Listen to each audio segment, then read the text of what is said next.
Hey guys, welcome to Ever Learning Point. आज के हम इस वीडियो में एक बार फिर से सीटी 2020 के लिए गणित का यानी मैथ्स का मॉक टेस्ट नंबर 3 लेकर आई हूँ, जिसमें आज हम टोटल 15 क्वेश्चंस कंप्लीट करेंगे, जो कि आपके आने वाले एग्जाम के लिए बहुत इंपॉर्टेंट होने वाले हैं।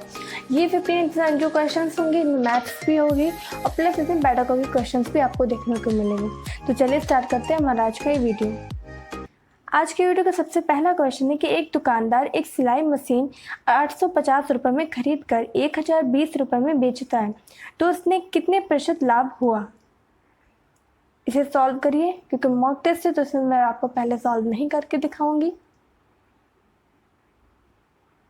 इसमें आपका क्रय मूल्य दिया है, वो विक्रय मूल्य दिया है। तो अगर हमें लाभ निकालना हो तो हम क्या करेंगे, विक्रय मूल्य में क्रय मूल्य को घटा देंगे, हमारा निकल आएगा लाभ। परसेंटेज अगर निकालना है तो अगर लाभ हुआ है तो लाभ को अपॉन में कर देंगे हम इसका क्रय मूल्य और 100 का गुणा कर देंगे, तो इस तरह से हमारा आंसर आ जाएगा। अगर यहाँ पे हानि होती तो हानि बटे क्रय मूल्य कर देते हो, गुणे 100 कर देते तो आपके हानि परसेंटेज निकल जाता है। दूसरा जब आप सॉल्व करेंगे तो आपका राइट आंसर होगा ऑप्शन बी। ठीक है, इस तरह से आपने सॉल्व कर लिया होगा अब तक, तो फिर ऑप्शन भी आपका सही हो जाता है।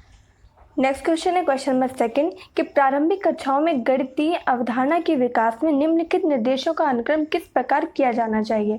चित्र बनाना, प्रतीकात्मकता प्रतिनिधित्व का उपयोग करना, अनुभव प्रदान करना या भाषा के माध्यम से समझना।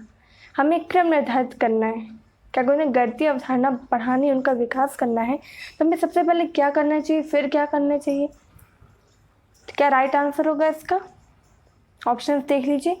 देखिए, जब भी हम अगर किसी टीचर को, जैसे कि आप आगे चल के अगर प्राइमरी टीचर बनेंगे, आप कोई भी टीचर बनते हैं, तो आपका सबसे पहला काम क्या होगा कि आप सबसे पहले बच्चों को अनुभव प्रदान करेंगे चीज़ों का। ठीक है, उनको जो भी चीज़ सिखानी हो आप जो बच्चों ने महसूस की वो सारी चीज़ अनुभव प्रदान करेंगे। इसके बाद उन्हें भाषा के माध्यम से सिखाने का प्रयास करेंगे, उनको थोड़ा समझाएंगे। फिर इसके बाद भी बच्चों को अगर क्लियर नहीं होता है तो फिर हम उन्हें चित्र बनाकर दिखाएंगे और देन हम उन्हें प्रतीकात्मक पढ़ेंगे, जैसे कि जो भी सिंबल्स जो हम पढ़ा रहे हैं गणित, चाहे वो प्लस माइनस जो भी पढ़ा रहे हैं, तो फिर हम प्रतीकात्मक प्रतिनिधित्व का उपयोग करेंगे। तो यहाँ राइट आंसर हो जाता है ऑप्शन बी, यानी 3rd, फिर आएगा 4th, फिर 2nd और 1st आपका सही हो जाता है। नेक्स्ट क्वेश्चन नंबर 3 कि पहला धन पूर्णांक क्या है, 1, 2, 3 या 0। यहाँ राइट आंसर क्या होगा, आप सभी ने क्वेश्चन कर लिया होगा कि पहला धन पूर्णांक जो है 1 होता है। ठीक है, याद रखिएगा, धन पूर्णांक की बात हो रही है। और अगर बोला जाए पहला ऋण पूर्णांक तो -1 हो जाता है। बढ़ते हैं अगले क्वेश्चन की तरफ। अगला क्वेश्चन है, क्या हम सबसे बड़े धन पूर्णांक लिख सकते हैं। आपका ऑप्शन है लिखा जा सकता है, नहीं लिखा जा सकता है, कभी कभी लिखा जा सकता है, या फिर केवल एक स्थिति में लिखा जा सकता है। आप खुद सोचिए, कोई भी धन पूर्णांक है, आप क्या सबसे बड़े धन पूर्णांक को लिख सकते हैं। क्या राइट आंसर होगा, देखिए हम सबसे बड़ा, हम देखिए सबसे छोटा तो हम लिख सकते हैं, लेकिन सबसे बड़ा हम एक तरह से कहें तो नहीं लिख सकते धन पूर्णांक। सबसे छोटा धन पूर्णांक अभी आपको बताया 1 होता है, लेकिन सबसे इसके आगे फिर 2 हो जाएगा, 3 हो जाएगा, इस तरह से बढ़ेगा। लेकिन आप इसके अंतिम यानी अनंत है ना संख्याएं, तो आप अंतिम नहीं निकाल सकते जो कि सबसे बड़ा होगा। तो यहाँ राइट आंसर हो जाएगा ऑप्शन बी, लिखा नहीं जा सकता है। फिर क्वेश्चन नंबर 5 कि सही विकल्प का चयन कीजिए। देखिए यहाँ पे साधारण ब्याज के फॉर्मूला लिखिए, तो आपको चूज करना है कि कौन सा साधारण ब्याज का फॉर्मूला सही है, पहला, दूसरा, तीसरा, ये चौथा, यानी ABCD कौन सा सही होगा। सारे फॉर्मूलास को पढ़ लीजिए, क्या राइट आंसर होगा आपका। देखिए ये क्लास जो है सभी एग्जाम के लिए इक्वली इम्पॉर्टेंट रहेगी, सभी टीचिंग एग्जाम के लिए।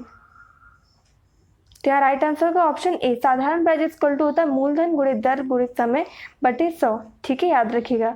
बढ़ते अगले क्वेश्चन की तरफ। अगला क्वेश्चन है कि एक शिक्षक अपने कक्षा में बच्चों को उनके परिवेश में मौजूद वस्तुओं के भौतिक गुणों को अपने शब्दों में समझाने के लिए प्रोत्साहित करता है, तो अपने छात्रों के साथ ऐसी गतिविधि करने के पीछे शिक्षक का सबसे उचित उद्देश्य क्या है। आपके ऑप्शन है, यह एक बहुत ही रोचक गतिविधि जिसे आकार की अवधारणा को पुनः देखने के लिए खाली समय में किया जा सकता है, या दूसरा कि बच्चे अपने भाषा में वस्तुओं को समझने का आनंद लेते हैं, जैसे कि वे डम्ब चार्ट्स खेलने का आनंद लेते हैं।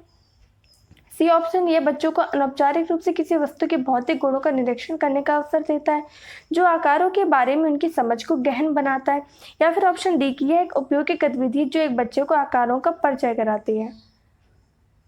फिर से सारे ऑप्शंस को आप पढ़ लीजिए, क्वेश्चन को एक बार फिर से पढ़ लीजिए। इस टाइप के जो क्वेश्चन होता है आपको फिर से एक बार पढ़ लेने चाहिए। तो क्या राइट आंसर होगा? यहाँ राइट आंसर होगा ऑप्शन सी, यानी ये जो बच्चों को अनौपचारिक रूप से किसी वस्तु के भौतिक गुणों का निरीक्षण करने का अवसर देता है, जो आकारों के बारे में उनकी समझ को गहन बनाता है। अगला क्वेश्चन है क्वेश्चन नंबर 7 कि अशिक्षित दुकानदार द्वारा उपयोग की जाने वाली गणित कक्षा में उपयोगी नहीं है, सभी गणितीय समस्याओं को हल करने में बहुत उपयोगी है, में या फिर इस गणित में अस्पष्टता और बहुत कम स्तर की शुद्धता है, या फिर ऑप्शन डी किस प्रकार के गणित की संबंधी समस्याओं को हल करने में वैकल्पिक रणनीति के रूप में कक्षाओं में शिक्षकों को द्वारा चर्चा की जानी चाहिए। तो क्या राइट आंसर होगा? देखिए ऑप्शन ए में देखिए तो इसमें लिखा है गणित कक्षा उपयोगी नहीं है, ऐसा कुछ नहीं कह सकते। बी सभी गणित सभी के लिए भी नहीं कह सकते क्योंकि ये तो व्यवहारिक गणित का प्रयोग कर रहा है। सी नंबर में क्या स्पष्ट बहुत कम शुद्धता, देखिए शुद्धता तो होती है क्या, दुकानदार एकदम गलत आपको कैलकुलेशन तो नहीं देते हैं। तो यहाँ पे ऑप्शन डी सही हो जाता है, यानी इस प्रकार की जो समस्या हो ना बच्चों को सिखाना चाहिए कि आप व्यवहारिक गणित का उपयोग करके कैसे निकाल। जैसे कई लोग वो स्कूल नहीं गए लेकिन फिर भी उनकी गणित अच्छी होती है, फिर भी कैलकुलेशन बहुत अच्छा होता है, तो याद रखिएगा। ठीक है, 7th बात है। अब 8th क्वेश्चन, फिर इस क्वेश्चन में कि चित्र में प्रदर्शित देखिए त्रिभुज दिया और त्रिभुज पी क्यू आर दिया हुआ है, इसमें कोण क्यू 25 डिग्री और कोण आर जो 65 डिग्री का दिया हुआ, तो निम्नलिखित में से कौन सा कथन सत्य होगा? तो इसमें आप क्या करेंगे? इसमें आप सबसे पहला काम तो आपका यही होगा, जो हमारा कोण हमारा क्यू पी और आर दिया हुआ है ये आप निकालें। जैसे आप इसको निकालेंगे तो आपको अपना आंसर मिल जाएगा।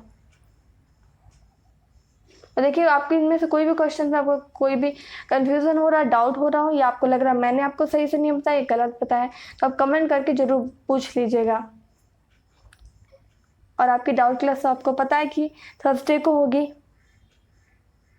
तो इसलिए जो भी क्वेश्चंस हो आप मुझे ईमेल कर दीजिए, जो आपके अपने पर्सनल क्वेश्चंस हो, और या फिर जो भी इस वीडियो के क्वेश्चंस हो उनको कमेंट करके बता दीजिए। जैसे कि पिछली क्लास में आपको पता है मैंने आपके सारे डाउट्स क्लियर किए थे, इस बार भी आपकी क्लास होगी, परसों के दिन होगी। ठीक है, तो इसका राइट आंसर क्या होगा? यहाँ पर राइट आंसर ऑप्शन बी हो जाएगा। देखिए जब आप सॉल्व करेंगे तो यहाँ इसकी वैल्यू कितनी निकलेगी? 90 डिग्री निकलेगी।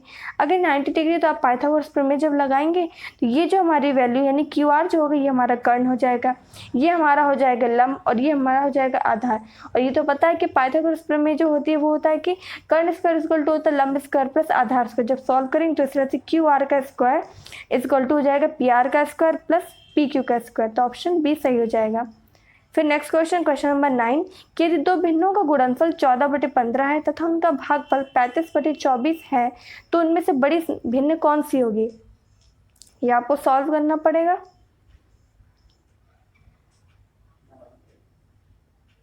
तो सॉल्व करिए, इसका आंसर क्या होगा? फटाफट जल्दी से सॉल्व करिए क्योंकि आपको स्पीड भी मेंटेन करनी है। तो इसका राइट आंसर क्या होगा? तो जब आप इसका सॉल्व करेंगे तो इसका राइट आंसर निकलेगा ऑप्शन बी, यानी 7/6 इसका आपका ऑप्शन निकल आएगा। अगर आपको ये क्वेश्चन क्लियर नहीं हुआ तो कमेंट करके जरूर बता दीजिएगा। बढ़ते अगले क्वेश्चन की तरफ।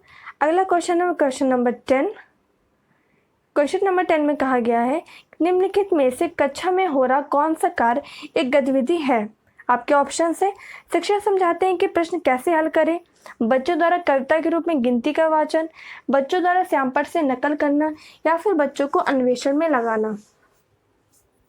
क्या लगना? क्या राइट आंसर होगा? यानी हम देख रहे हैं कि कौन सी हमारी एक्टिविटी बच्चों में हो रही है, जिसका क्या एग्जाम्पल हो सकता है। क्या राइट आंसर होगा? ऑप्शन डी, यानी बच्चों को अन्वेषण, बच्चों को कुछ खोजने में या कुछ ऐसी चीज़ें अगर काम बच्चे कर रहे हैं सारे काम, तो इसका मतलब वो एक्टिविटी हो रही है। प्रश्न बस हल करवा ले, गिनती का वाचन कर रहे हैं, श्यामपट्ट की नकल कर रहे हैं, ये तो कोई एक्टिविटी नहीं हुई। तो 10 का ऑप्शन डी सही हो जाता है। फिर क्वेश्चन नंबर 11 कि बच्चों के बीच गिनती के कौशल को विकसित करने के लिए निम्नलिखित में से कौन सा एक पूर्ण संख्या अवधारणा के रूप में सीखने के लिए आवश्यक नहीं है? पूर्ण संख्या अवधारणा यानी हम बच्चों को संख्या पढ़ाने वाले हैं, लेकिन उससे जस्ट पहले हमें क्या चीज़ नहीं करना चाहिए? आपके ऑप्शन सी हुए एक संगतता, क्रमबद्धता, संख्या नाम यादृच्छिक रूप से पढ़ना, या फिर समूह बनाना। क्या राइट आंसर होगा इसका? यहाँ पर नहीं है पूछा जा रहा है। ठीक है, तो यहाँ राइट आंसर होगा ऑप्शन सी, जो भी संख्या होती है उसका नाम सीधे पढ़ना कि 1 2 3 4 यादृच्छिक रूप से पढ़ना। यानी कहने का मतलब है क्रम से ना पढ़कर कहीं से 4 पढ़ा दे, कहीं से 3 पढ़ा दे, अब उसे 100 पढ़ा दे। तो हमें क्रम से पढ़ाने में ज़्यादा ऐसे बच्चों को पढ़ाते भी स्टार्टिंग में, जब वो स्कूल नहीं भी जाते तो उन्हें स्टार्टिंग से 1 2 3 से स्टार्ट करते हैं। ऐसा नहीं कि कोई भी रैंडमली कोई भी हम नंबर उनको पढ़ा देते हैं, क्योंकि उससे आगे जाके उनको थोड़ी हेल्प मिलती है जब स्कूल में वो जाते हैं। तो यहाँ ऑप्शन सी सही हो जाएगा। फिर क्वेश्चन नंबर 12 कि एक बच्चे से यह पूछना कि क्षेत्रफल क्या है, तो उसने लंबाई गुणे चौड़ाई उत्तर दिया। तो क्षेत्रफल की अवधारणा के बारे में बच्चे की समझ के बारे में आप क्या कह सकते हैं कि बच्चे को क्षेत्रफल की अवधारणा के बारे में कोई जानकारी नहीं है।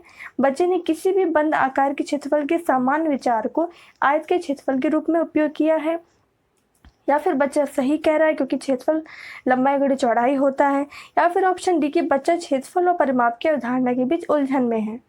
क्या राइट आंसर होगा?